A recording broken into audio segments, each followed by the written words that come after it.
I actually feel like it's appropriate to invite all of the mentees up as well if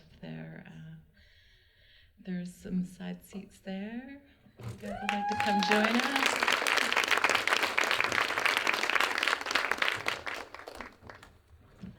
And do you guys mind doing an intro too of each person's name and your position?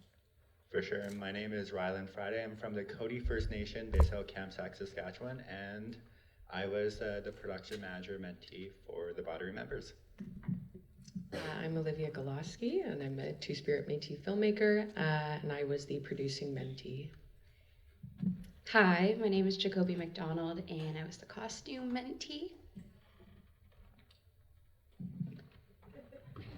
Hi, my name is Jade Baxter. I'm from the Inklikatma Nation, and I was the directing mentee.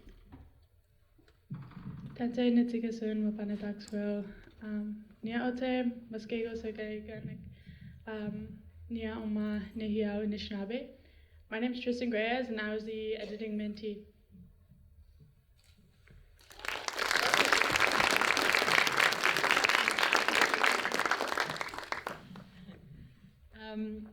So for me, I'm super stoked to be here because I love this movie, I love this film, and beyond the film, I love these people who are sitting up here.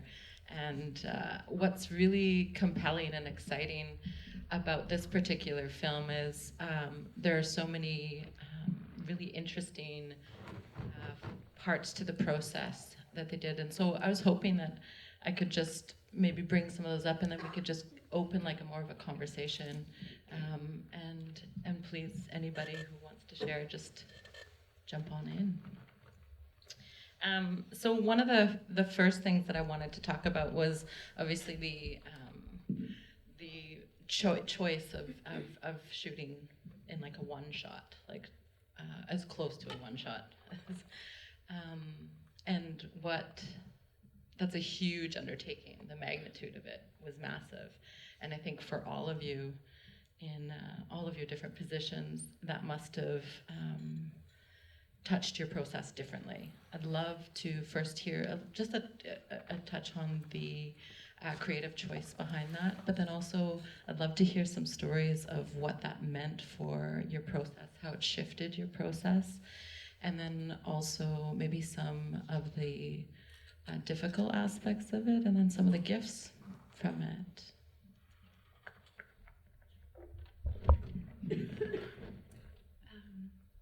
I wasn't expecting so many people to be here at 9 a.m. on a Saturday, so thanks for coming. Okay, so I should probably put the film into some context before we jump into. So the film was inspired by an experience that I had in the same neighborhood we shot the film in East Vancouver, Hastings Sunrise, wherein I encountered a young Indigenous woman who just fled her partner who had assaulted her, and she was very pregnant and standing barefoot in the rain, and I believe it was February. And so I spent a few hours with this woman that, fundamentally altered me, and I ended up taking her home with me and trying to figure out how to help and realizing that I wasn't equipped to help.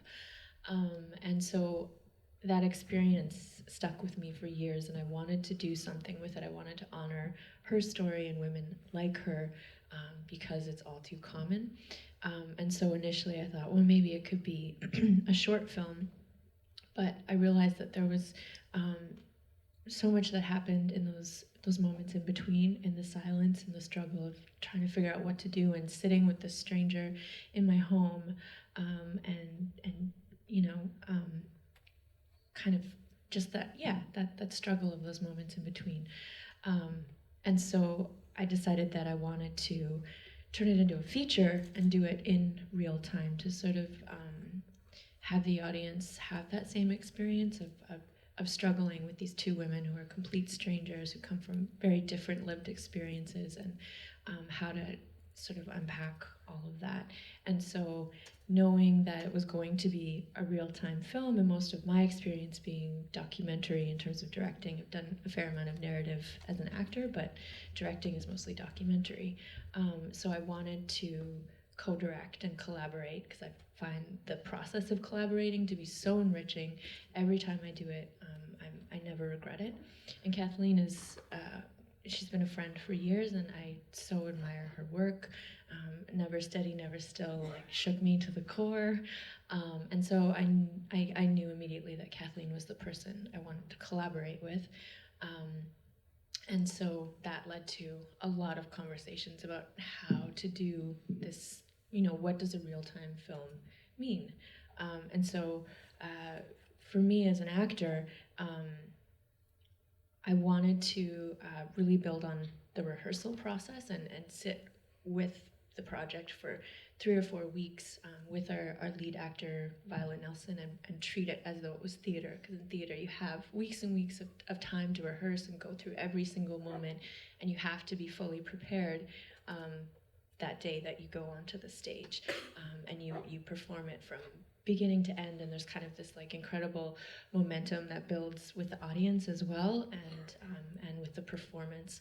And Violet has never acted before this film, so we wanted to give her the opportunity to experience the narrative in, I guess, the most organic way, which was to go through the entire story beginning to end. And so we rehearsed as though it was theater, and we're completely off book by the time we went to camera. Kathleen, why don't you talk a bit more about that? Yeah. So in addition to when Maya approached us with this project and wanted to sort of execute it in real time, I don't even remember how we came up with the idea to do it in one take, but it just seemed like, if we're going to commit to the real time story, we should also commit to the process of that and what that looks like. So from a writing perspective, that was like a really exciting challenge, I think, to take that on, because the film is essentially 2 women talking for an hour and a half.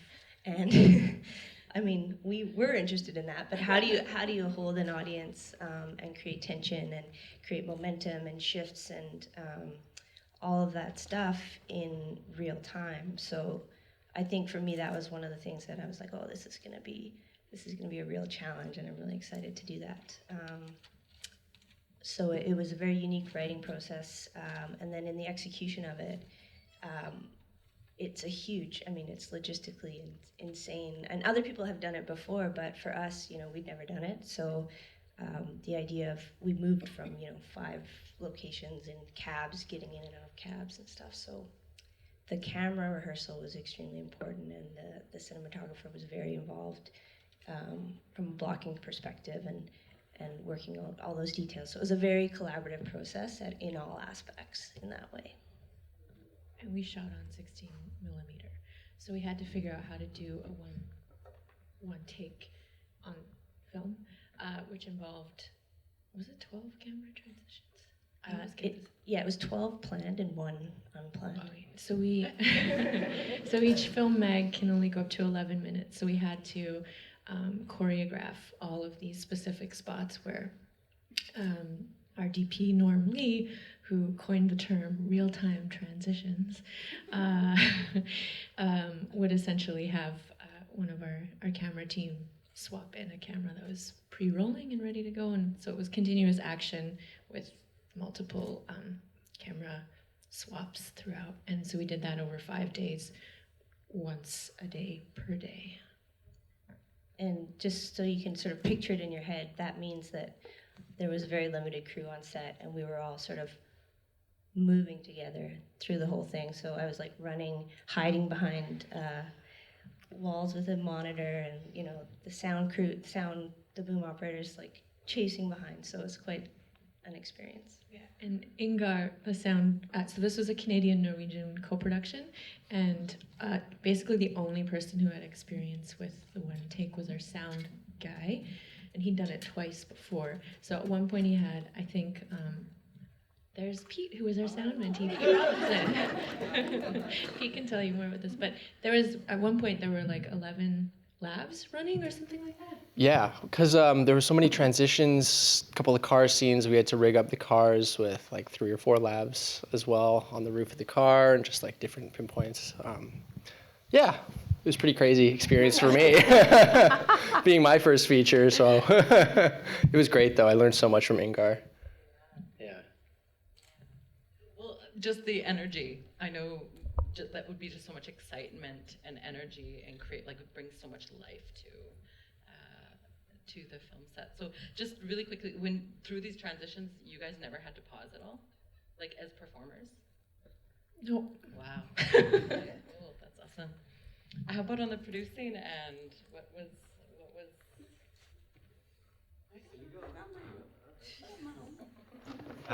Yeah, I mean, it was a big challenge for sure. We had to kind of basically, reinvent how you do a film production because, as Maya said, we didn't, we weren't going to one location one day and like setting up and filming all the coverage and blah, blah, blah. We were basically filming the entire film every day for 5 days and moving through all our locations. So yeah, it was kind of like, okay, how do we do this? Nobody knows. A lot of people told us, you can't do it. It'll be too hard. It'll be impossible. But we were kind of just like, well, it's the classic, like, what are you going to do if it doesn't work? yeah, I guess there's that. But we didn't have very much like doubt that we could pull it off. Have huge confidence in obviously the directing team, the actors, and Norm, our DP, is just incredible. So we were totally confident, and it was just a matter of like getting down to it and figuring it out. Like we had been talking about this for so long in pre-production, and then when we finally like put the big huge map up on the wall and like plotted out our little course to move through East Van, like that was the day we were waiting for, to be like, okay, this is like happening, this is how we're gonna do it, this is all the little details. And yeah, it was a super cool, like totally different process. We would film from like 5:30 or 6 until 7:30 and then be done. And then the next morning we would come back into the office and like watch the dailies with all, like the heads of department, and we'd make any kind of notes that we wanted to make or changes, even though we didn't really want to change anything. And then we would have, just some time to like reflect on the process and what we were doing and make any kind of, everybody would go get their gear ready. All the cast would go through their hair and makeup and wardrobe, and then we'd have lunch. And like it was just like a really kind of nice process. It was a nice change of pace from like the mayhem of production. so a lot in the top end, right? Like just in probably insane amounts. Like were you doing like dry rehearsals? How many days of dry rehearsals would you say? Well, for cast, we had 4 weeks of rehearsal. Yeah. And then we had the entire crew for a full week, I believe. Yeah, 5 days of camera rehearsal and the whole team there. And that would be a lot of the problem solving. So once you guys shot, there wasn't any changes after the dailies? Did you guys do any tweaking? Any? I think there was one day where something we had to change something. Yeah, I think we had one rollout, like we ran out of film on one day, and one of the I don't know what you would call it, a scene, it's just like a chunk. So we had to adjust that transition point to sort of as a safety net. Yeah, I think that was the only like major shift. We had a location change, but that was in prep, so. It's funny because I keep picturing like, as you guys are filming through the city, like this like entourage of people just like running beside you guys. It was a big Mercedes Sprinter van with like the Sprinter van with like the satellite on top, and it was just like everybody in and out of the Sprinter van was pretty, and like the multiple taps for the multiple cameras, and Kathleen basically had a monitor like strapped to her, and yeah, it was. We even had like covert cars, like Olivia had to block off an alley, so there's a scene in the film where you see her like driving.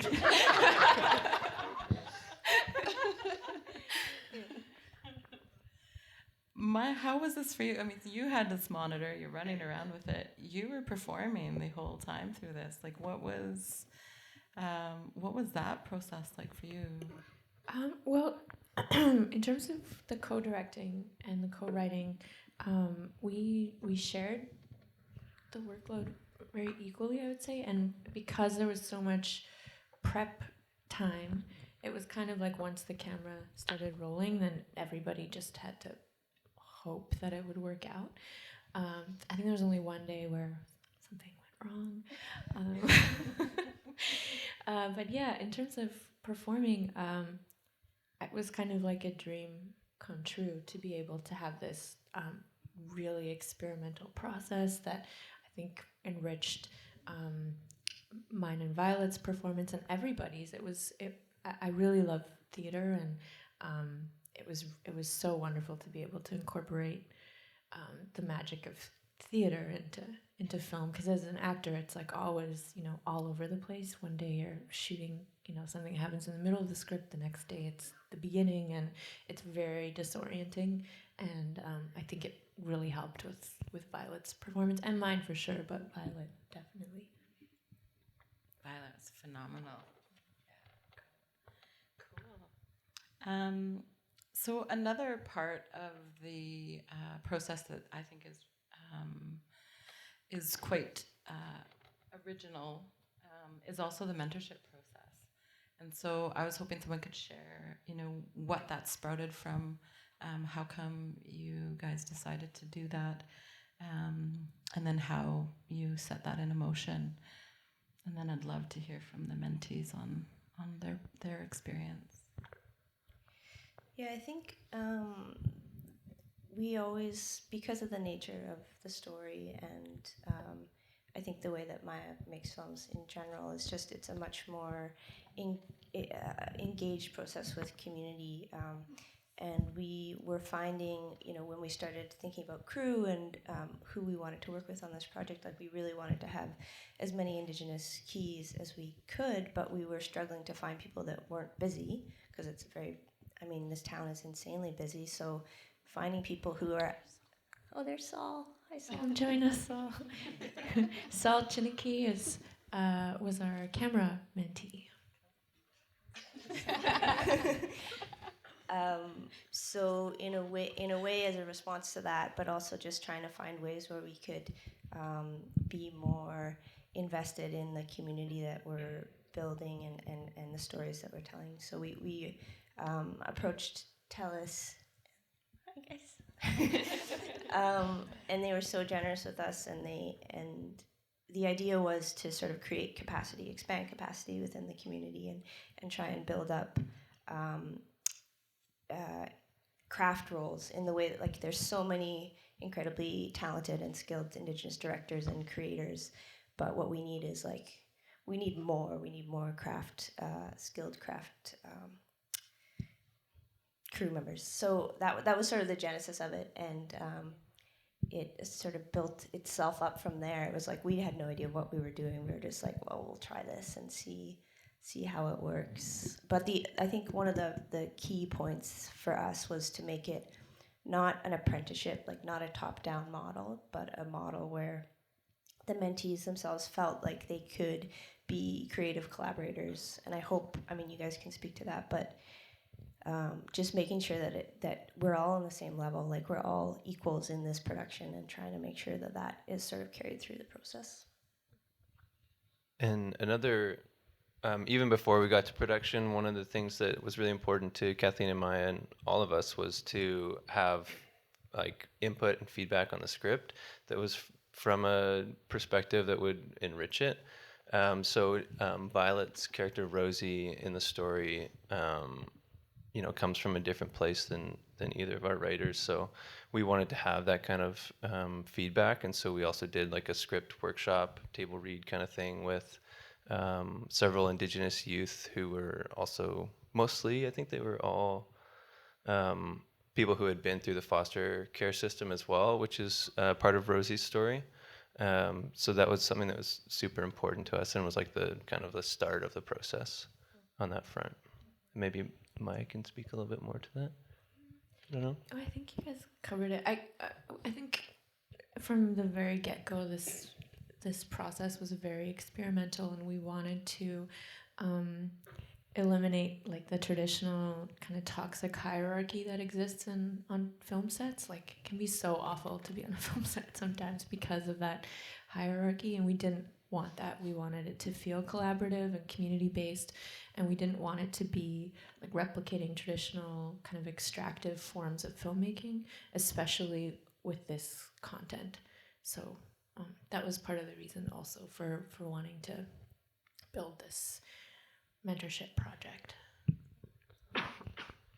Yeah, so and then when we were talking about okay, so what are we gonna do? Like, how are we going to actually engage with community and have them be meaningful stakeholders? So we came up with this kind of model of, let's put, at least one person in every department, and they'll work collaboratively with everybody. So that's kind of how we came up with it, and we just did it.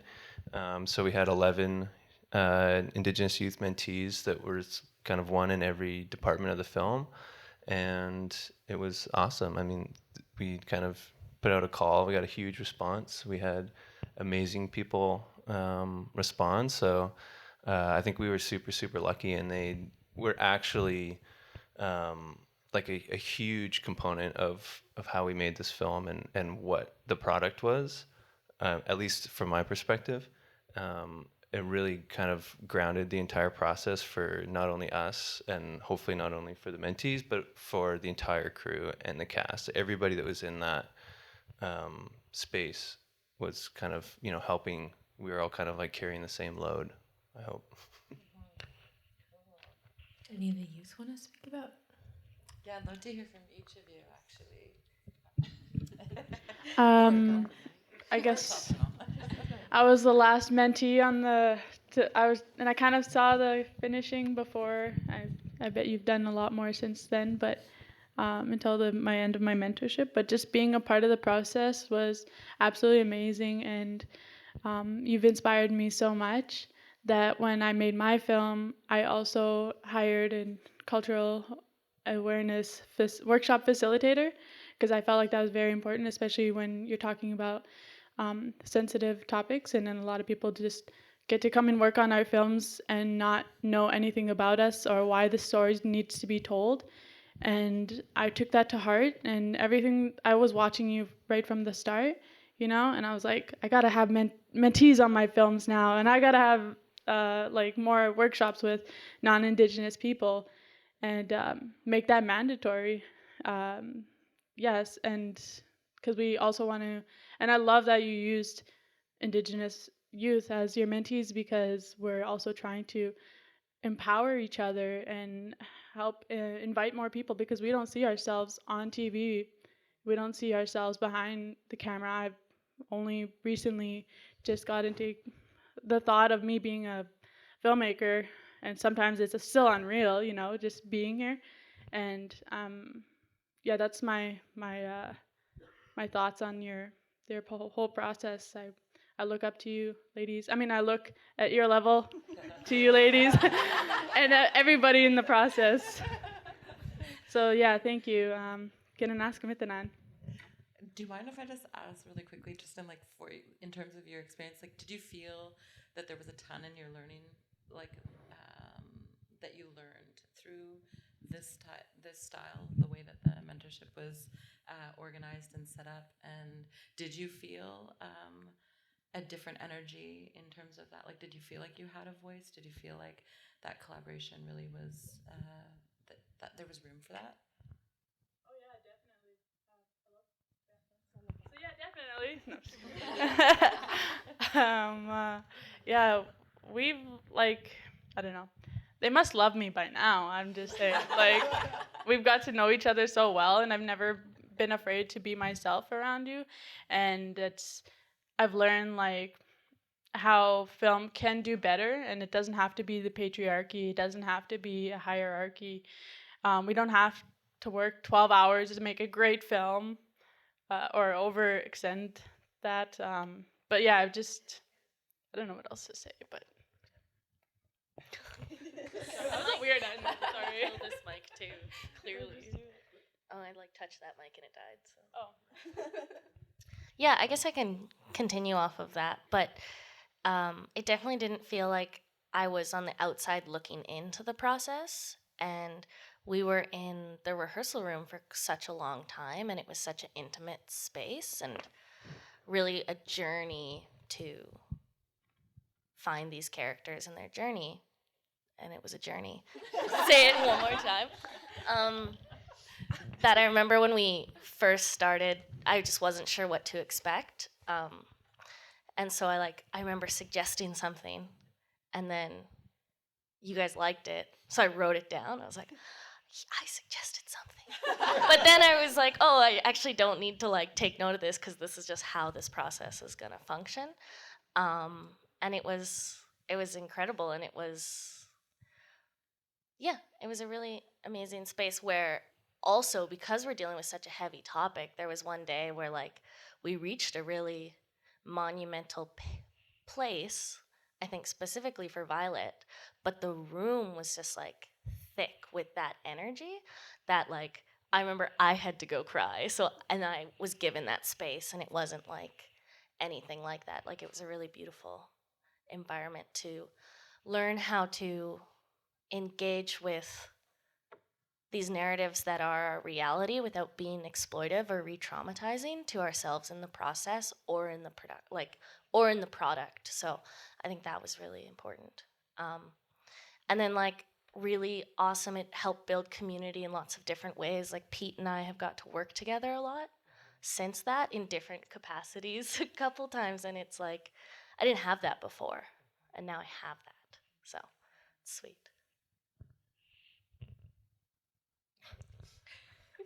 Yeah, this project has totally helped my entire career. This was my first feature film out of film school, and my first time actually doing location sound, because I went to the LA Film School and kind of just focused on doing post-production. So I was really lucky that Elmaya and the whole team got me on as location sound, and man, Ingar, the sound guy, the main lead sound guy, was just such a character.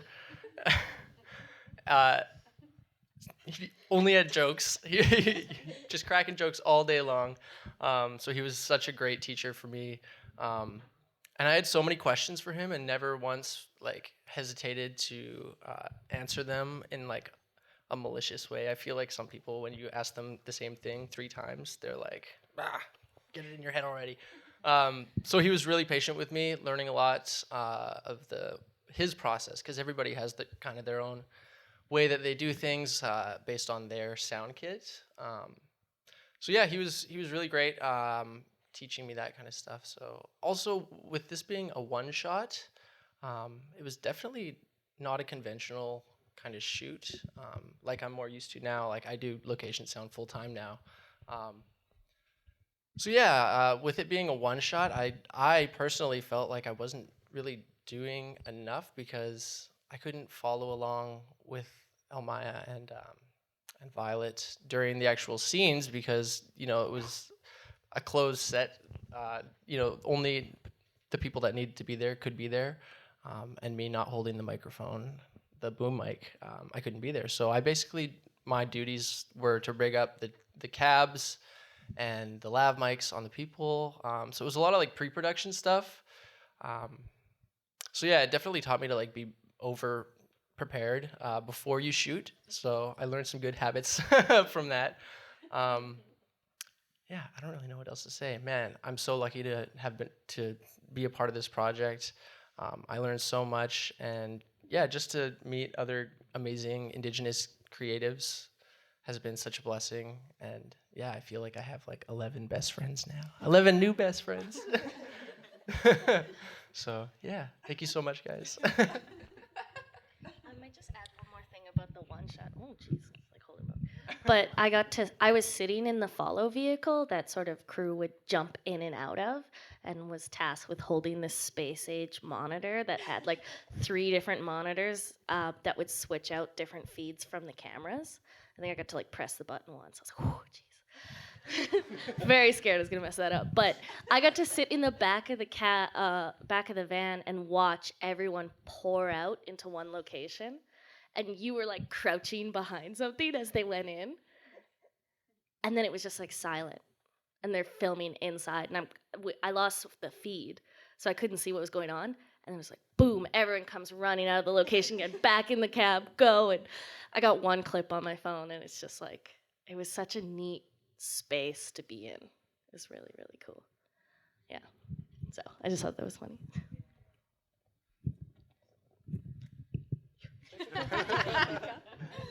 Hi, my name's Jacoby again. I'm not really sure, I guess, where to start. I think my process in terms of like applying to the mentorship program was a little bit different than some of the other mentees. I'd never worked on anything film related at all. And I was kind of like just unemployed, just like not really sure what to do. And my social worker hits me up and she's like, hey, like, you need money, right? And I'm like, yeah, I could. And she's like, okay, cool. And she sent me a link to this application. She was like, it's paid and it seems like something that would be a really good fit for you. So I go and I like just came back from a trip. And I meet with everyone for my interview. I remember being like so nervous. I was like, I have no idea what I'm doing. Like, I have no experience. Like, I'm definitely not gonna get it. And I remember like at the end of the meeting being like, hey, so like even if this doesn't work out for me, I like this seems like a really cool passion project and something that's really important to our communities. So yeah, I just knew that it was going to be a gem from the beginning. And as for the film process, I spent a lot of time with Violet just because we were both kind of in that same feeling of like everything's really new and really exciting and just kind of learning. So that was really fun. And my mentor was Stina. She was really sweet, and we had a lot of fun times together. I learned a lot, and it's definitely opened a lot of doors for me. So yeah, not really sure how to expand from that to Olivia. Yeah, I think I kind of like echo a lot of the things that already have been said, but I know for myself, like as a producer now in film, my background is in theater and live event management. So this was a really great like hands-on learning experience. I had the like phenomenal opportunity to be able to work with Tyler and Lori, who were great mentors. And I think for me in my practice now, this has really like galvanized me and like how do I, in the projects I want to work in, how do I like build community and build capacity, especially for like queer Indigenous filmmakers. There's so many barriers and we aren't often given the opportunity or like taken seriously. So that's something that I really like very much valued and felt very appreciated in this like making and creation experience. So yeah, merci. Ooh, I'm not the best at public speaking, so if I stutter, just bear with me. Someone can yell remix. Such a bad joke. Well, this project is something that I hold close to my heart because it kind of set the stage and tone like how I want to conduct myself as a filmmaker and producer. Like, you don't have to be aggressive or I'm all about like the attitude that it's all about nurturing and just making sure like you're building capacity. And I came into this program with like some film experience. Like, I'm a film school dropout, have a radio diploma. And yeah, I worked for a production company for a year and a half, and it was just like a 180-degree turnaround. I'm like, holy crap, this is a new environment. Like, this is something that's more community, and there's what I found and what I loved was that there was not really much segregation. Everyone was collaborative. There was no barriers. And that, for me, like helped me break through my interpersonal barriers where I'm just like, okay, like I don't have to feel afraid to ask questions. Like, Nessa and Madeline were fantastic. And to be honest, those Kate Bush dance parties that we had while everyone was filming were just like fan-freaking-tastic. And just learning from them, like I took away so much, and it just created like what Pete said, 11 new best friends. And me and Olivia, we're developing and co-directing a documentary on a Native American drag clown, which we're hoping to go into production for about in 2021. And what I took away from this was that this inspired me to create like a similar mentorship for the Portraits of a Fire, which a film that I produced. And I just didn't want to be that production that took away from the community, but at least give back. If these Indigenous youth from like a wide array ages, from like the Chilcan Caribou, areas where had no film experience or were interested, like they were more than welcome to come in and apply. And it took some shuffling, but it's something that I'm all for, and you guys inspired me. And being 6'3", I see eye level, so that's kind of like a decolonial way of like I look up to you guys, but on the same level, make wage. I'm not very good with words. Yeah, so a lot of people said what I thought, like my similar thoughts on the film. I've had a lot of bad experiences with film, and I'm really happy to have worked on this because it was a very nurturing set, and yeah, Norm was pretty great. I don't know. Ishniish. We should also point out Alicia Siriani. Alicia was an associate producer and also ran our mentorship program, facilitated. I don't know what was the official title. She was the person.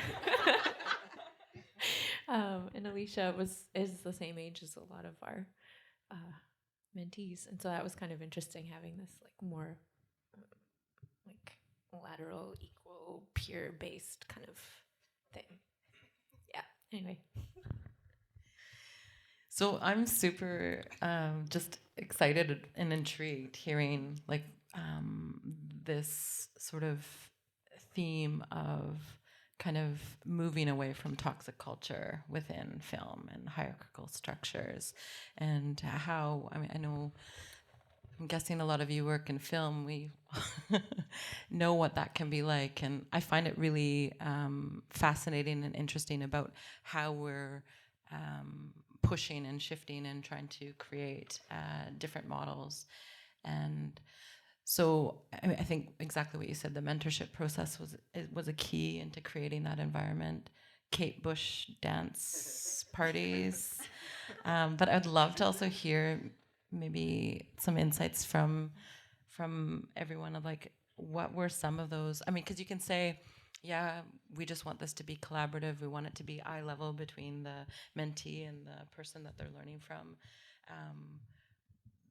But that doesn't mean that always happens, right? So I would love to hear a little bit more expanded on how this environment was created. What were some of the things that you felt were propelling that and supporting that? And I know Tristan mentioned a little bit about a workshop. What was it? Yeah, so I guess a pretty big part of the process was we did, like kind of structured it thanks to Alicia, and Talis also helped us with the like planning of this whole program. But yeah, so we had our first day with most of the crew was actually their orientation day for the mentorship program. So it was a whole day of just meeting the people you're going to be working with, setting up making it very clear. We had made it clear to everybody before we hired them, like the crew that would be working with all these folks, what that was going to be like. But just to get that chance to sit down together and talk. And so everybody, Alicia did an amazing job kind of facilitating what this program was all about. And then we also had time for everybody to sit down and talk, like kind of one-on-one within each mentorship, and talk about like, what do you want to get out of this program? What do you want to get out of working on this film? Like, what are your goals and how can we support that? And then another big part of that was kind of building in some check-in points throughout the process to be like, hey, how's it going? Are you actually kind of like getting the kind of experience that you want to be getting? How is this all going? It's always difficult to do that stuff, to find the time to make sure that you don't like just get swept away in the madness of production. But we did our best, and I think yeah. So and then the kind of second part, which you alluded to, was for the entire crew, we had a Indigenous history workshop, which was facilitated by Peter's sister, Sarah Robinson, who's an amazing law student, and yeah. she runs a consulting company called Rainwatch Consulting. Mm-hmm. Yeah, so we had basically it was our last day of prep, and we had a mandatory. It was like a half-day workshop on Indigenous history, and so she did this amazing workshop that kind of brought everybody again into the same space and kind of like made it, just so that people feel like they're on the same plane in a certain way. Like, like a lot of people in our crew had maybe a lot more knowledge or experience with the content of the film and what we're trying to do, and a lot of people have less. So we were just kind of trying to balance that and create the space where people could kind of learn without feeling like they're gonna get like shouted at if they don't know what they're doing. And yeah, I think it was actually, there was a little bit of moaning and groaning beforehand because people are like, it's our last day of prep. We still have so much to do. But we were like, yeah, sorry, it's mandatory. But then at the end of the day, there was actually several of the non-Indigenous crew that came up to Lori and I, and were just like, thank you so much for doing that. Thank you so much, because like I didn't even realize, like I was so caught up in like all the tasks that I had to do, all the work that I was focusing on, that like there was actually some really like meaningful stuff that it maybe either like triggered for them or made them like reflect on the story in a like really kind of powerful way. And then yeah, there's also people that kind of came to us and just said thank you for doing that, because it actually just shows that you care about us as people. Like we're not just some crew that you've hired to move a light stand around and do a job. Like we're actually, by doing that, investing in the people who we're working with. And the Indigenous history workshop, I think, comes out of like, acknowledging where we're at in Canada. A lot of settler Canadians have a lot of learning to do, and it kind of came out of. I've been working on a documentary with the NFB for the last 3 years about my community, which is the Blood Reserve, or Kainai in Alberta. It's about the opiate crisis and harm reduction in my community, and it's been kind of like a master class in directing for me, just learning about like how to work with my community in a way that isn't extractive, and it's gotten me to think about filmmaking within a harm reduction framework, so not inflicting harm on my community or my people. I think it's like such a common issue for Indigenous filmmakers is that we don't have enough key crew who are Indigenous to be able to bring on to our teams. And with the NFB, it's kind of tricky in terms of crewing. And so I had to bring settlers, men, who are really nice people from Calgary into my community. And after the first shoot, I was just like, these people, they have some learning to do, and I don't want to do harm to my own community. And so rather than firing them and not like they did anything terrible, but rather than like getting rid of them and hiring Indigenous people, I decided, well, how can we fix this process and move forward in a way that like actually leaves some form of like a positive legacy on the project. And so that involved this mandatory cultural competency training. And the NFB's been doing a lot for, they have this Indigenous strategic plan, which sounds so weird.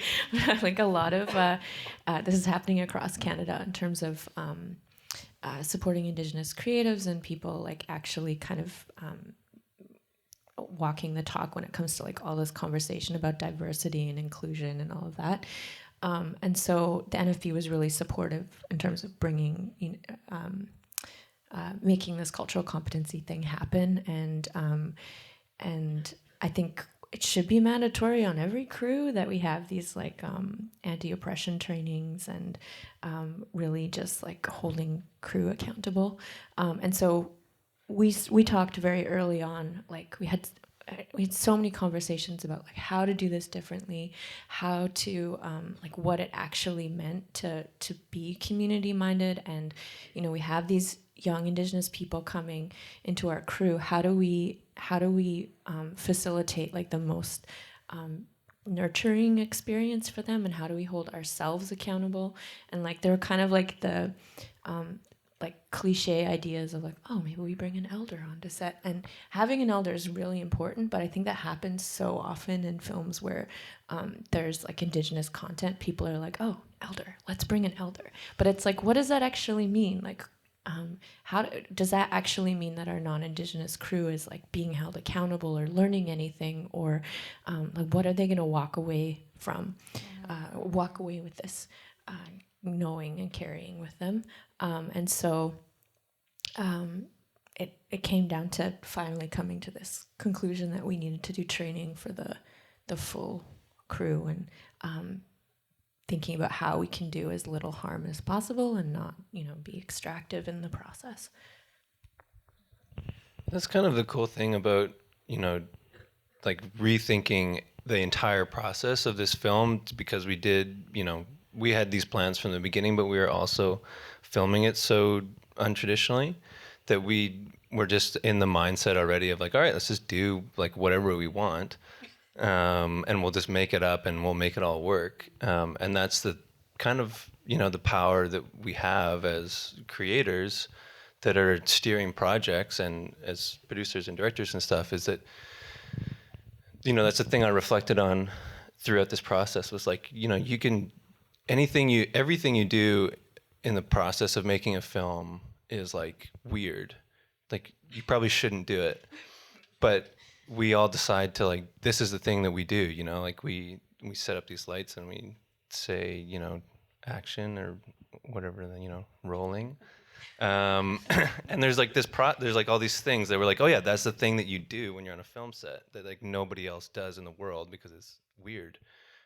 So we, like we kind of just took that leeway and we're like, we can do this process however we want. So you just, you budget for it, you schedule for it, you tell everybody like this is what we're gonna do, and it's just like the same as like, oh, we need to do this shot with we need a really big light for this shot. So okay, I'm gonna budget for that light, I'm gonna schedule, I'm gonna make sure that everybody brings it and blah blah blah.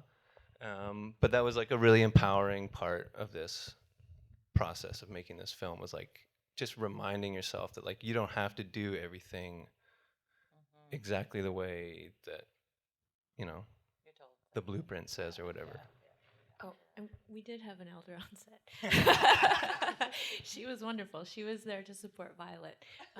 And something that Kathleen and I encountered very early on, we did an open casting call for Violet to find, not for Violet, but to eventually find Violet. And she'd never acted before. And she related to the content on a personal level, based on her own lived experience. And we wanted to make sure that we supported her in the best way possible without like inflicting harm or trauma or anything like that. And so we went to a counselor that Lori suggested on working like trauma-informed work. That was super weird, like making a movie and being directors and going to see a counselor and like sitting on his couch and kind of felt like couples therapy or something. So it was like the two of you? The two of you went to counseling? Yeah. And just like learning tools for working with Violet in a way that wasn't harmful. And then like we were feeling our way through it the whole time. But we did want to also have like cultural based support, and that ended up finding an elder from her community who she's actually related to, who was there for every day of production and kind of was there to support her at the end of the day so she could like debrief and kind of cool down after everything. Yeah, we had scheduled counseling for Violet too if she wanted it, so that was also available and very important for us to support her emotionally. That's cool. I love that you guys are. Always put a counselor in your budget. That's my recommend for everybody. Yeah. Do you have anything to add into this, Lori, around just toxic culture? I know I'm being quiet today. I'm an action person. I just like to make things happen. No, like, yeah. I think, definitely working with Indigenous filmmakers for like the last 10 years too, and I grew up in Northern Alberta. I'm always looking at ways to kind of break down that hierarchy and that patriarchal system, because that doesn't work for me. That doesn't actually work for anybody. If anybody really examines it, it's not good for any of us. So, just even being able to incorporate more of those ideas in this film, like it was just, I mean, how many times do you get to go to work every day and enjoy being there, right? And the full process, right? Like it's a joy to go to work every day, and it was a joy to see everybody in the joys and in some of those hard times. No, like it's a family. And for me, I'm always looking at projects where if you can show people and encourage compassion and empathy and love, like, I mean, really. And if you're in a position to be a creator and you want to be a creator, you have the power to do that. That's pretty amazing. So, I mean, embrace that power that you all have to tell those stories and determine how you want to run your shows, because things don't make your movies with you, people do. Yeah. And not to mention that it's conducive of creativity, right? That's the type of environment that we all flourish in the most. Cool. I'm geeking out and I'm having to hold myself back, right? And just like talk forever about my process. And I kind of went and skipped and we didn't even show a clip of the movie. You're like, never mind. But I thought before we come back and touch on some of the other stuff that it keeps copying up, it's quite funny because my list of questions here, they're doing perfect segues. But I wanted to just read an excerpt from Billy Ray Belcourt's essay that the title comes from. I thought maybe what we could do is I'll read that and talk. I just want to talk a little bit about a tension that you had already brought up. And then maybe we'll watch the clip and then come back and discuss some of those interesting tensions. Okay, so the title of the film was taken from an essay written by Billy Ray Belcourt that was actually on Tanya Lucan Linklater's Dance in Memoriam. So it was like a critique or an essay on it. He titled the essay, "The Body Remembers When the World Broke Open." And I, snooped on your Facebook and found that a link to it and read it. I've taken this excerpt and I don't know if at all that I'm reading into it correctly, but I thought it was really interesting and sets the stage of what we're weighted with in telling our stories in our own communities. The body remembers when the world broke open is a provocation of mine to think the time frame of colonial worldings through the language of haunting and speculation, which is to say that we are not done mourning the world-shattering magnitude of settler invasion and its attendant crime scenes of all sorts, and that this kind of loss yields effects that reverberate into the near future by the way of the body's critical receptivity, that is, the ease with which we can be undone and displaced by others. That really struck me, thinking about the two characters, thinking about Rosie, and actually the reality of all of us as Indigenous people, that weight of when the world broke open is with us. And so what blew me away with this film, I every time I talk about this, I cry, so I'm going to try not to this time. But what was so profound for me in this film is, it was executed with such sophistication and beauty in performance, in cinematography, in all of these choices, but also in the sharing of the complexity of our truth. So not only with the two characters showing a spectrum of realities within Indigenous communities, the complexity of those intersections of power, but also these this weight we carry that's there, that erupts in our lives, all the while being powerful and strong and funny. And so for me, what it did was you feel seen, deeply seen. And so it's one of those tensions that we go as storytellers. We're like, ooh, how much do we touch that? You know, how much do we touch that without it being traumatic or problematic or creating a wound? But how do we really, truly let ourselves be seen? Because when we let ourselves be seen, we get to see our beauty and we get to feel loved, you know? And so for me, it was like, for me, it was like a love story to our women, you know? And you guys handled it so perfectly, that tough, intricate balance. And that when I felt that love, it you know, surfaces up the wounds of how much we don't get to be seen and loved. And so for me, it was like, bravo, you guys. And just hearing the work that you guys did behind the scenes to create all of that makes sense why it did it so well, you know? So I guess what I want to put out there is that, you know, both in the co-directing and co-writing team and also in the producing team is this Indigenous, non-Indigenous collaboration.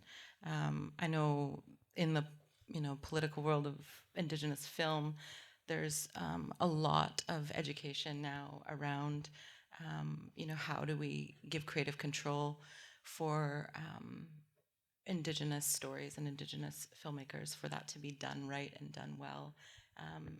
Needs to have that led. So I'm curious, I feel like you guys did this well. Do you want to share about what doing that well looks like, and then maybe some of the tensions that arose? Any juice? No. I'm just kidding. No, it's a really complex question, and I think it's really important for us to talk about it. And I was thinking yesterday about Jade, who on like our second day together, we were in prep, and she came up to me and was like, "Oh yeah, just I want to, you know, at some point talk to you about what it's like to be a white filmmaker making an Indigenous story." And no, but I was so grateful for you for, I mean, we didn't actually get a chance to sit down and talk about it, but Here we are. That's what I loved about working with Jade and with Maya. It's like they're not going to let anything slide. And I think I came into this project sort of with blinders on. For, you know, I was just coming down off of my first feature, and I was in a state of like extreme rawness. My nerves were shot. But I think what brought me to the project was just like this extreme excitement about being able to work with Maya. Because I think if anyone who knows Maya, if she asks you to work on something, you jump at it. You know, it's an opportunity you don't pass up. Yeah, she just doesn't ask me. I'm just teasing. No, come on, Kathleen. I'm kidding. Sorry, I interrupted you. No.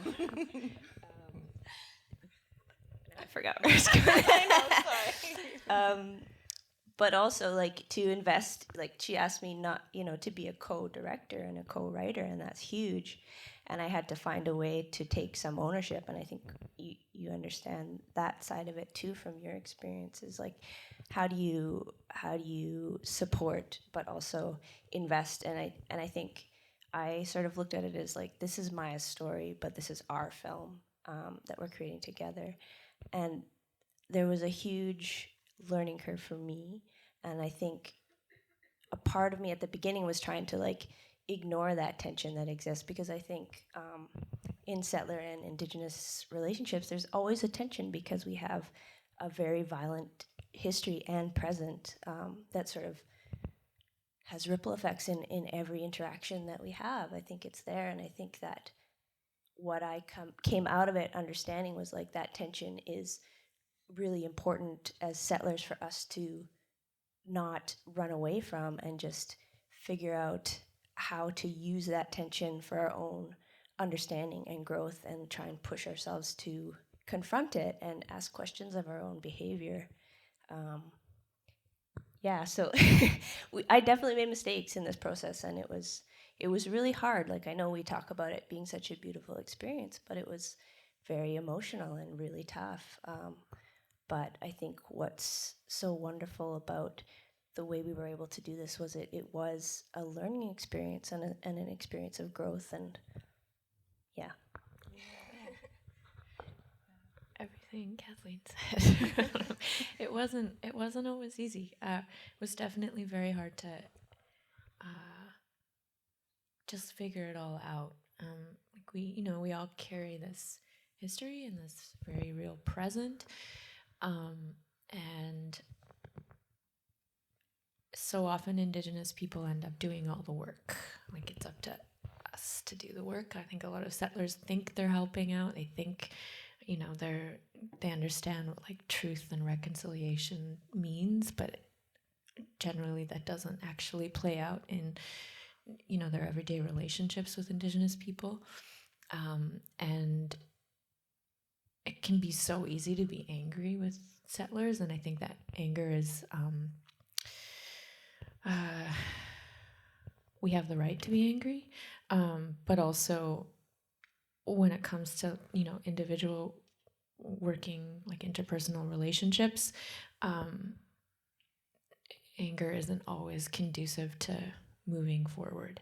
And like in the last few years, I've really tried to listen to my grandparents and look at the way that they have carried themselves, both being residential school survivors.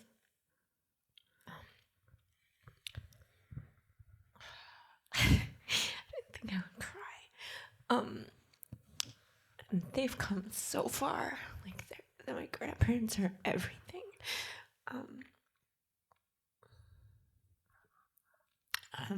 And they've invested their full selves into family and love and community, and that love is like the only reason that I am where I am today. And so I've been trying to calm that anger, because it's really easy to be angry, and channel it into like a place of like love and understanding, and trying to be gentle with settlers, because I think there's a lot of good people in this world.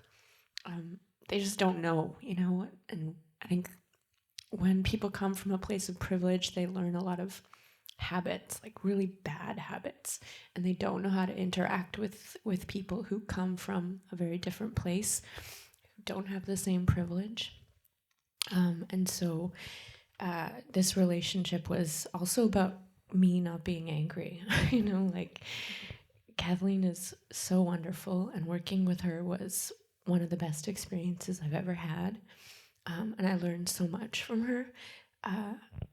But also, as an Indigenous person working with settlers, it can be really easy to get angry. And there's always going to be these like natural kind of obstacles in trying to like unpack everything that is there and like deal with that tension that's always going to be there. So trying to come at it from a place of love and understanding, and trying to be gentle, knowing that like there's going to be some sort of like result, like positive result from this. And I think there was. We all learned something, and we figured something out that was like so incredible. Like, I think we accomplished something extraordinary just in terms of like the process. I mean, the film is one thing, but what I walked away with is this community that we built together. Like, we did something really amazing, and I hope the rest of Canada listens to what we have to say and reflects on what we've built and tries to incorporate that into working models, because it doesn't have to be the way it is. Like we can build something new. So and I think it has to come from a place of like love and understanding and willingness to be self-reflexive and know that nobody's perfect. But if we, if we're willing to hear each other and move forward from a place of love, then there's room for change.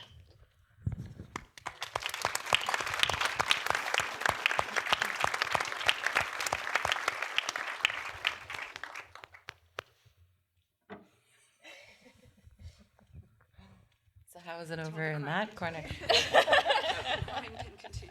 Well, no, just if you had anything to add to that discussion. No, as for the sure. producer I team. mean, for sure, as a settler and working on these, I grew up in Northern Alberta, and I was surrounded by Indigenous culture, and I thought I knew what that was. And even like 10 years ago, I made a school about a residential school, and I didn't know what the fuck that was. But I had to make a movie to actually know the history. So to me, that's just so... I just can't believe. I'm positive about the changes that are happening in this territory now and people learning. But I think as a settler, like, you got to do your own work. I mean, I can publish a list of like the work that I do. Like, there's a me and white supremacy workbook I've done. Like, I've done like a bunch of my own reading and my own experience and my own knowledge, and then continuing to like work on Indigenous stories, work with filmmakers, like do these kind of things, like. White people, just do your own work, like, and again, when you see that anger, it's not necessarily directed at you. Like, it's the whole system that we should be examining, right? Like, it's so trying to like understand what your role in it is, as a settler and as a white person, understand like how this supremacist system has been benefiting you and what you can do to smash it. It's a terrible system. So anything that you can do to just make yourself a better person, do it. Don't expect someone else to do the work for you.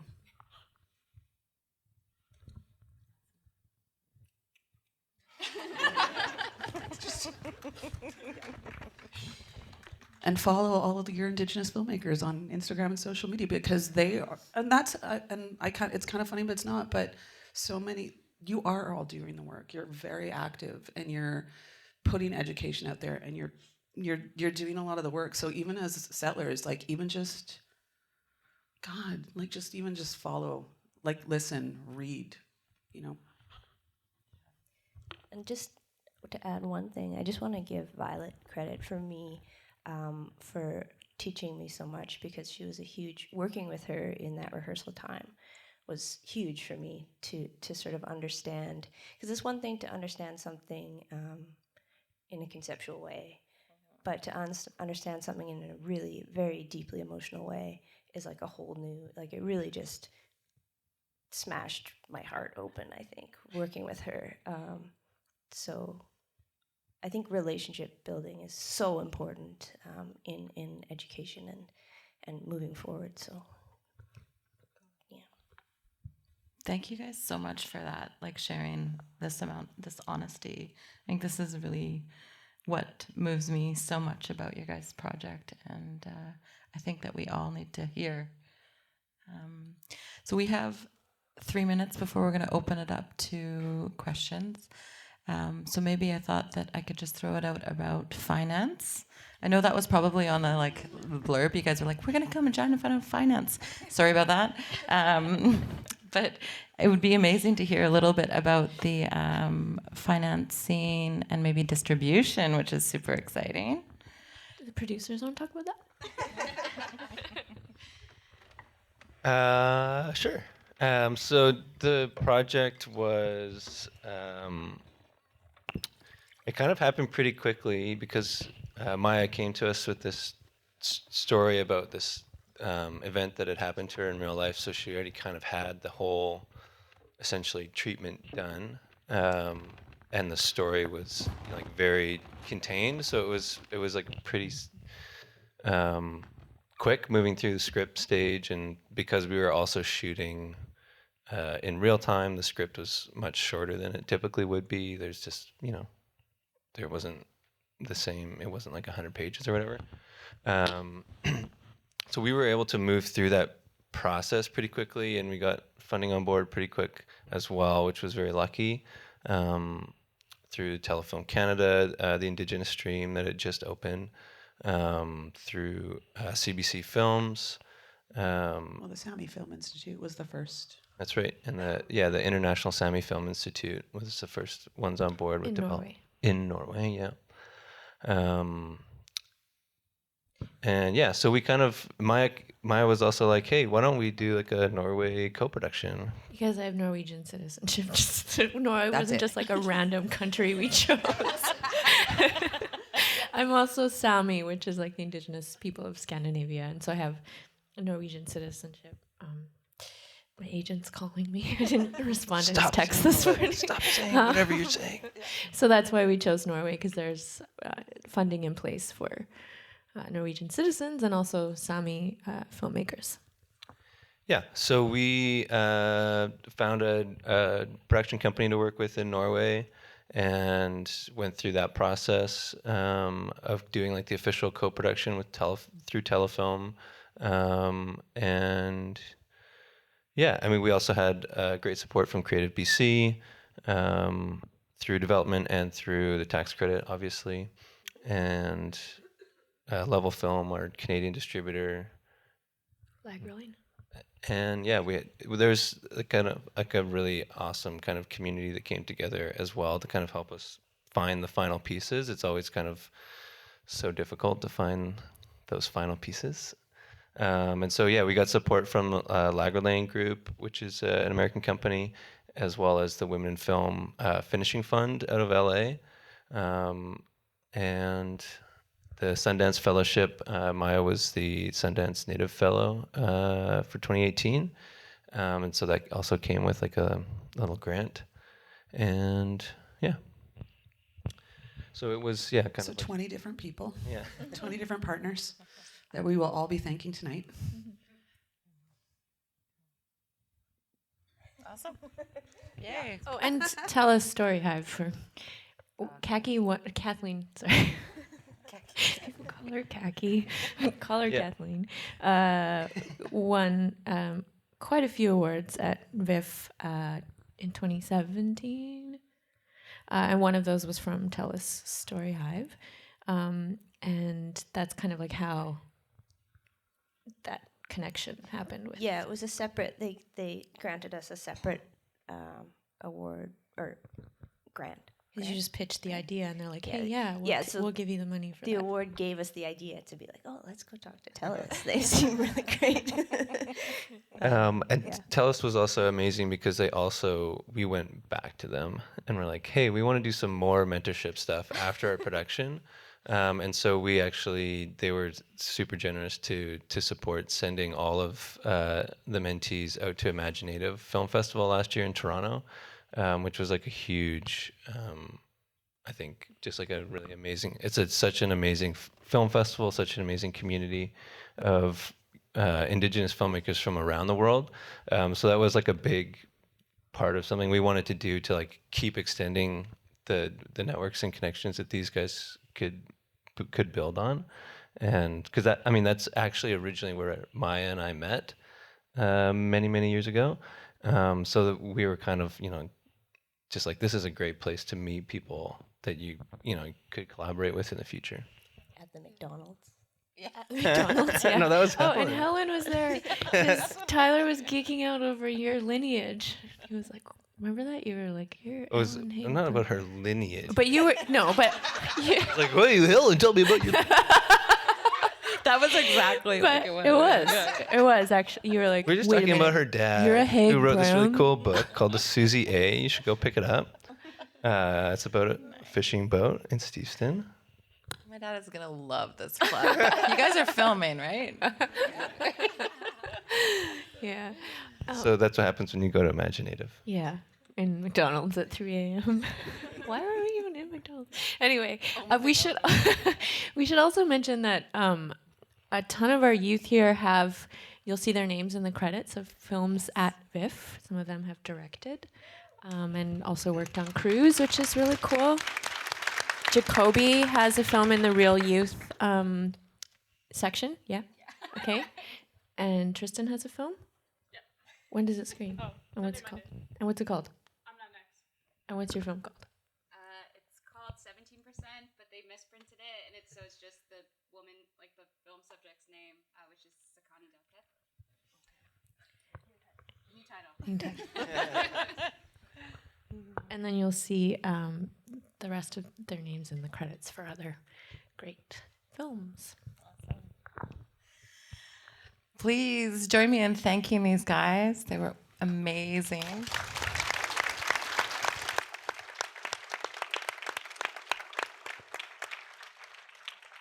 And this is the time if you have any questions that you'd love to ask. I think we have somebody bringing mics around too. Just up there.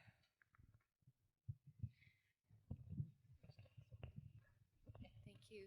Thank you so much. It's a really meaningful panel and film. I just would like to know about Violet and how she's doing in the aftermath of all this. She's doing great. Violet is a superstar. Yeah. Violet is. We should have had her here this morning with us, but She doesn't get up early. Yeah, she doesn't do mornings. Violet was everybody's best friend on set, and she's gone on to get an agent, join the union as an apprentice member, and gain credits as an actor. Her and I are going to go work on a film in October called Night Raiders. Yeah, Violet's doing great. Yeah. Yeah, it's crazy. We met her when she was 17, and now she's 19, and it's like, whoa, she's a grown up now. But yeah, she's been traveling with us to all the film festivals where we've played. Our world premieres in Berlin earlier this year, and Violet and her mom were able to come out, which is super amazing. And yeah, it was a really, really cool experience. I think that was, a nice time for her. Like, I don't think she'd traveled too far away from Canada before, so that was like a big experience. And then we just were at TIFF a couple weeks ago, so she was there with us, and had her hoodie and sunglasses on so people wouldn't recognize her. She was great on set because she'd come into the office, in prep, and she's like, I really want to play this trick on this person. Can I do it now? I'm like, just give it 5 minutes. Give it 5. She was always wanting to play tricks on people. It was really super fun. Super fun. She's a prankster. Yeah, but I think she got so much out of this experience. I like to think so. And her mom was quite involved. We were always checking in with her mom, and she's very funny. They have a very funny relationship. So it just felt it was very inclusive of her whole family. I think the whole process, and it was nice for them to be able to talk about some of these experiences that they've been through, and they've come out of it with this really beautiful relationship. So it's just, yeah, she's doing well.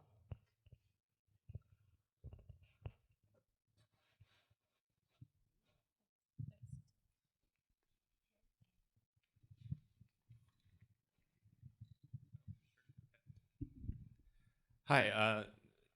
As said before, this has been a really excellent panel, so thank you guys. I'm just curious about the process of turning a real event that happened into a script, then into a film, and sharing that with someone who didn't experience that. If you guys could maybe just talk about that process.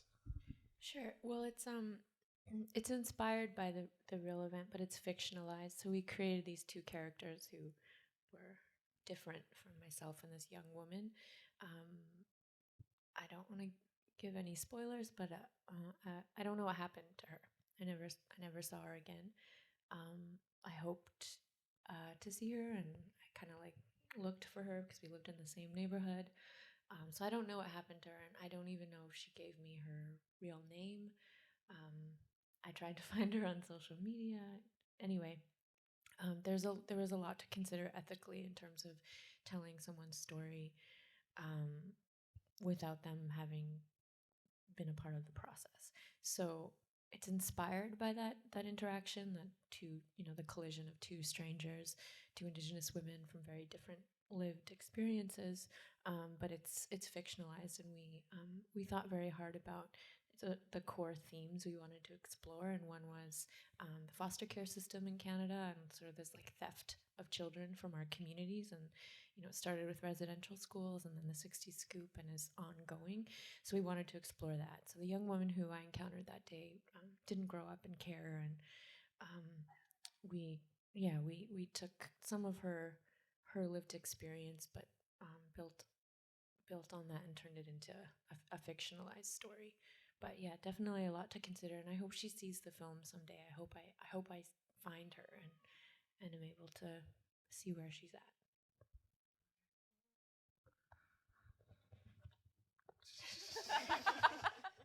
Good morning. Yeah, I think for me, because I come from a fiction background, I had always thought of it as fiction. I knew it was something that was real, so I approached it like I would have just another narrative film. But I think it was challenging to be working with. I mean, Maya was a director as well as an actor, so trying to figure out when to push or when to, because she's directing herself essentially. So that balance is it's confusing, but we figured it out, I think, eventually. Sorry, there was a man there and then a man in the red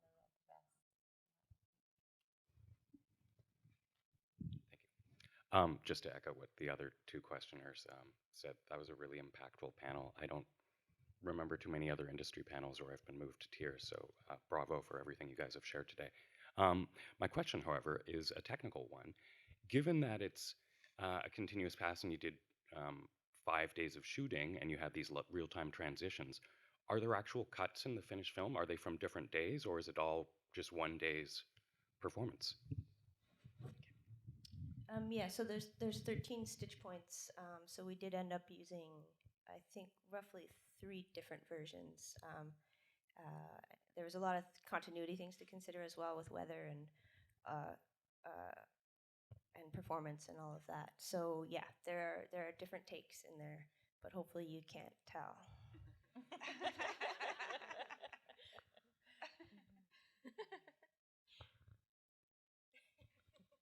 Oh, sorry, the man in the red vest. Oh, we're out of time. Sorry. I just wanted to say hawa for all the mentees and also the Indigenous filmmakers, because I went to film school myself. I'm Haida Tsimshian and Squamish. I wish I had that opportunity as a young filmmaker myself. I actually did over 20 episodic documentaries. Yeah, I guess traveling to Indigenous communities with non-Indigenous people on my crew and stuff, at times it was pretty hard. So you explaining to the young filmmakers and also people in the industry here today, I think that's pretty awesome what you're doing, because I think this really needs to be told. And I love what Laurie said about just don't do it. Like, don't tell the story first. Like, I have a lot of non-Indigenous friends come to me and ask me to actually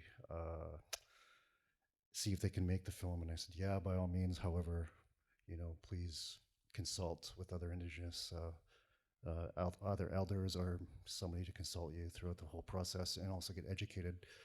I guess my question, however, is, that being said, like, I know what to do. Like, I produced, directed, wrote documentaries. My place where I'm stuck right now is I have dozens of ideas, and I kind of predicted that Indigenous stories were going to be really big. And I predicted this was around 2006, 2008, between those 2 years. And I'm like, man, Indigenous stories, because I did this documentary on this girl who was addicted to, ecstasy. And she says, Indigenous people are cool.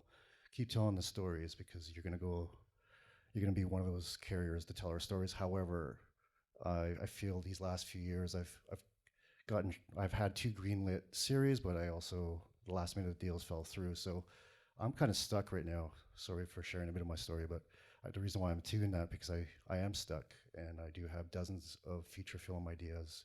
My problem is I don't know where, I'm a creator, but I just don't know how to get the funding. So how did you do it? Because I know that Catherine and Tyler both started by doing some kind of like short film. I'm actually with your friend Marcus today. He invited me. So anyway, please let me know how I can get some funding.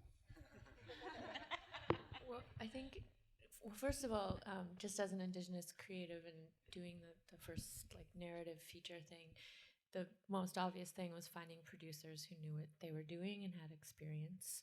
So first I reached out to Tyler, and then Laurie came on after that. Both of them have the knowledge and experience of like how to actually get the funding. And so for creatives, like don't just find any old person who says they're a producer, like actually find people who know what they're doing and have experience and have built relationships in the industry, and because it is a very specific skill set, and that was so important and an obvious like strategy you need to implement early on. Yeah, and in terms of like how do I get funding? Great question. Because it's like you have to, like some people, if you've done it before, then you kind of know. But if you haven't, then nobody's knocking at your door and telling you, right? So I would say look at telefilm like really hard. Look at if you're doing stuff in Indigenous languages, the Canada Media Fund will also fund your projects. They both were doing Helen's last project, Edge of the Knife. But if you even like go onto Telefilm's website, track down Adam Garnett-Jones' email. He is the liaison for Telefilm for Indigenous creators, and it's basically just his job to like talk to Indigenous filmmakers, show them how to like get through this crazy bureaucratic system. And so that's like if you want to make narrative feature films, Telefilm can come in and put a lot of funding towards their projects. They typically like max out at 50% of your financing, so you still have to work and hustle and try and find how to get everything else together. But yeah, that would be somewhere where I would start. And if you're looking, I mean, obviously it doesn't sound like you need to do like a short film as a proof of concept or anything, but for other people, if you're a short filmmaker and you haven't made a feature yet, like that's always it can be a successful model, is like make a short film and with the kind of goal of being like I want this short film to quote unquote do well, so that I can kind of leverage it with all these funding bodies, because sadly people are looking at like awards, festivals, and all these just like kind of like keys to like who is successful.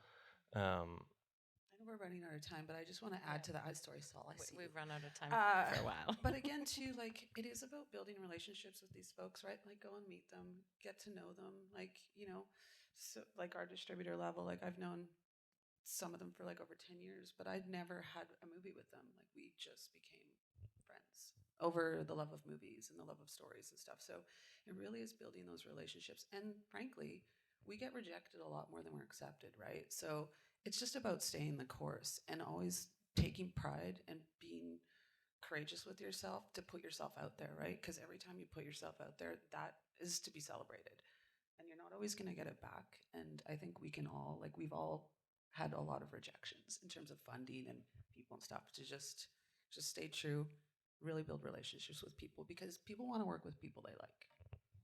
So I think that's really, really important to me. Awesome. We are way over time, so thank you all. And thanks so much to the panel again. This was incredible, amazing. Thanks, Helen. Thank you, Helen.